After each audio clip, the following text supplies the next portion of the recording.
We've heard a lot about lobbying in the past few weeks with the debate in the House of Commons, and whenever I meet constituents I always ask them to lobby me, because we do get professional lobbyists here, but sometimes if I don't hear from you then I don't know if I'm representing your views.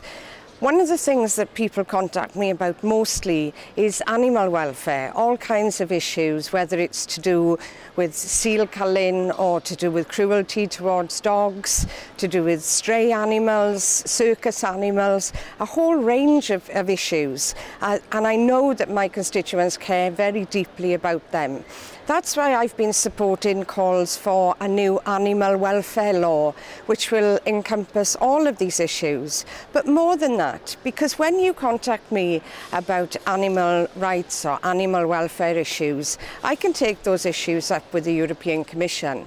But it comes under consumer policy.